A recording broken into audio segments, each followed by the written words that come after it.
আসসালামু আলাইকুম বন্ধুগণ, দেখতে পাচ্ছেন যে একটা সিআরটি টিভি 21 ইঞ্চি টিভি। এই টিভিটার সমস্যা হচ্ছে যখন পাওয়ার দেওয়া হয়, লাইন দেওয়া হয়, পাওয়ার আসে না এবং চলছে শব্দ হয়। তো বন্ধুগণ চলুন দেখি, লাইন দিয়ে দেখতে পাচ্ছি, এই লাইন দিলাম, শব্দ হচ্ছে, কিন্তু এই দেখতে পাচ্ছেন বন্ধুগণ পাওয়ার বাতিও জ্বলতেছে না আর লাইনও আসতেছে না। তো চলুন বন্ধুগণ আমরা দেখি, কিন্তু শব্দ হচ্ছে, শব্দ হচ্ছে। তা বন্ধুগণ চলুন দেখি যে কি সমস্যা। তো বন্ধুগণ দেখতে পাচ্ছেন সর্বপ্রথম আমরা যে 300 ভোল্টের ক্যাপাসিটার আছে, 300 ভোল্টের ক্যাপাসিটার আছে, এই ক্যাপাসিটারটা আমরা ভোল্টেজ মেপে দেখবো যে ভোল্টেজ আসতেছে কিনা। এই ক্যাপাসিটার 300 ভোল্টের ক্যাপাসিটার, তো মিটারে 250 তো দিয়ে ভোল্টেজটা আমরা মেপে দেখবো যে ভোল্টেজ আসতেছে কিনা। তো বন্ধুগণ দেখতে পাচ্ছেন সর্বপ্রথম আমরা 300 ভোল্টটা মেপে নেওয়া যায় 300 ভোল্ট আমাদের ঠিক আছে কিনা। তা আমরা চলুন 300 ভোল্টটা মাপতেছি। 300 ভোল্টটা দেখেন বন্ধুগণ, আমাদের 300 ভোল্ট একই রেট ঠিক আছে। এবার আমাদের যে সেকেন্ডারি সাইড অর্থাৎ ফ্লাইব্যাকের থেকে যে রেজিস্টারটা আইছে 110 ভোল্টের রেজিস্টার, ওই রেজিস্টারের ভোল্টেজটা বিভিলাস ভোল্টেজটা আমরা মাপবো। দেখেন বন্ধুগণ এখানে বিভিলাস কোনো ভোল্টেজই নেই। তাহলে আমাদের সর্বপ্রথম এখানে যে রেজিস্টারটা আছে 2.2 ওহমসের রেজিস্টার, এই রেজিস্টারটা আমরা খুলে দিয়ে দেখবো যে আমাদের এই সাইডে সমস্যা নাকি এই সাইডে সমস্যা।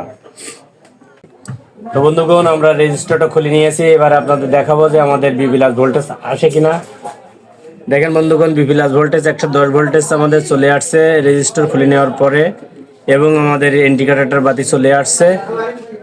মিটারের ভোল্টেজও 110। এই দেখেন বন্ধুগণ মিটারের 110 ভোল্টেজ চলে এসেছে আমাদের বিভিলাস ভোল্টেজ। তাহলে তাহলে আমাদের এই আউটপুট ট্রানজিস্টরটা সর্বপ্রথম মাপতে হবে যে আমাদের এইটা শর্ট হয়ে গেছে নাকি কেটে গেছে। তো চলুন বন্ধুগণ আমরা আউটপুটটা মেপে দেখি। বন্ধুগণ দেখতে পাচ্ছেন আমরা আউটপুট ট্রানজিস্টর খুলে নিয়েছি, এবার আপনাদের মেপে দেখাবো। তো বন্ধুগণ দেখতে পাচ্ছেন এই ট্রানজিস্টরটা একবারে শর্ট হয়ে গেছে, আউটপুট ট্রানজিস্টর। তা চলুন বন্ধুগণ আমরা একটা আউটপুট ট্রানজিস্টর লাগিয়ে দেখি। তো বন্ধুগণ দেখতে পাচ্ছেন আমরা নতুন একটা ট্রানজিস্টর নিয়ে নিলাম, এটা আপনাদের মেপে দেখাই আউটপুট এটা কিভাবে কাজ করে। এই দেখেন বন্ধুগণ মাঝখানে লালটা দিয়ে কালো আমাদের মিটারের কেবলটা দুই প্রান্তে দিলে যদি আমাদের ওঠে তাহলে ভালো, আর যদি দেখেন সব দিকে উঠবে না, সব দিকে যদি ওঠে তাহলে খারাপ। তো বন্ধুগণ এটা আমাদের ভালো ট্রানজিস্টর আউটপুট। তো বন্ধুগণ দেখতে পাচ্ছেন আমরা আউটপুট ট্রানজিস্টরটা লাগানোর পরে ভোল্টেজটা একটু মেপে দেখাই। তো বন্ধুগণ দেখতে পাচ্ছেন আউটপুট ট্রানজিস্টর লাগানোর পরে আমাদের কি বুঝি। তো দেখতে পাচ্ছেন বন্ধুগণ আমাদের আউটপুট ভোল্টেজ ঠিক আছে, কিন্তু আমাদের টিভিটা এখনো স্টার্ট হচ্ছে না।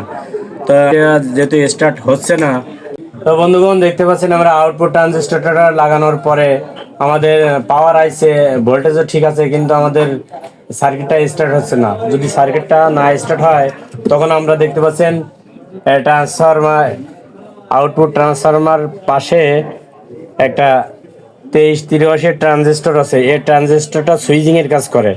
তো বন্ধুগণ আমরা এই ট্রানজিস্টরটা চেঞ্জ করে আপনাদের দেখাবো যে কি সমস্যা।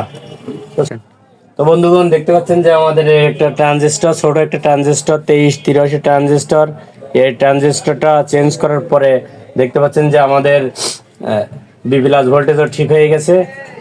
আমাদের টিভিতে সামনে আলো চলে এসেছে, আপনাদের আলোটা দেখাবো। দেখেন আলো চলে এসেছে আমাদের, তার মানে আমাদের টিভিটাই অলরেডি স্টার্ট হয়ে গেছে।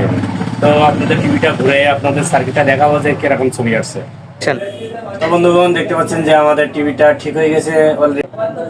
তো বন্ধুগণ ভিডিওটি ভালো লাগলে লাইক কমেন্ট শেয়ার করুন, আর পরবর্তী ভিডিও পেতে আমাদের চ্যানেলটি সাবস্ক্রাইব করে রাখুন।